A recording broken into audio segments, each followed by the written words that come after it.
नमस्कार। आइए सुनते हैं मुंशी प्रेमचंद जी द्वारा लिखी एक लघु कहानी देवी। रात भीग चुकी थी।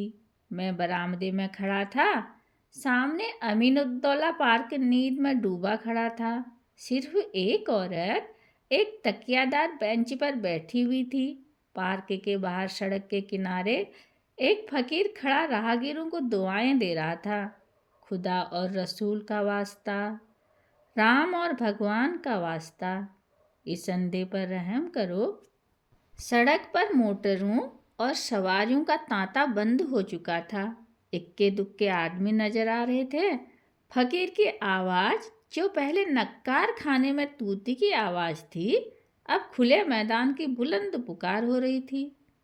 एकाएक वह औरत उठी और इधर उधर चौकन्नी आंखों से देखकर फकीर के हाथ में कुछ रख दिया और बहुत धीमे से कुछ कहकर एक तरफ चली गई। फकीर के हाथ में कागज का टुकड़ा नजर आया, जिसे वह बार बार मल रहा था। क्या उस औरत ने यह कागज दिया है? यह क्या रहस्य है? इसे जानने के कौतूहल से अधीर होकर मैं नीचे आया और फकीर के पास खड़ा हो गया। मेरी आहट पाते ही फकीर ने उस कागज के पुर्जे को 2 उंगलियों से दबाकर मुझे दिखाया और पूछा, बाबा देखें यह क्या चीज़ है? मैंने देखा 10 रुपये का नोट था। मैं बोला, 10 रुपये का नोट है, कहाँ पाया?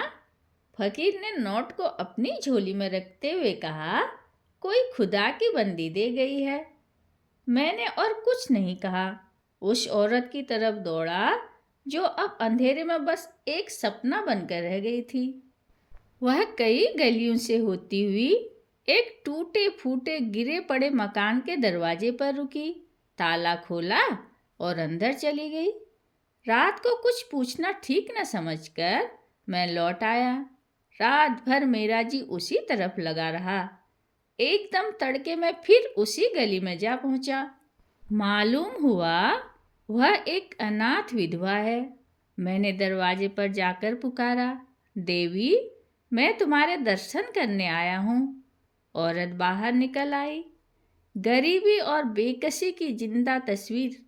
मैंने हिचकते हुए कहा, रात आपने फकीर को। देवी ने बात काटते हुए कहा, अजी वह क्या बात थी? मुझे वह नोट पड़ा मिल गया था, मेरे किस काम का था? मैंने उस देवी के कदमों पर सिर झुका दिया। धन्यवाद।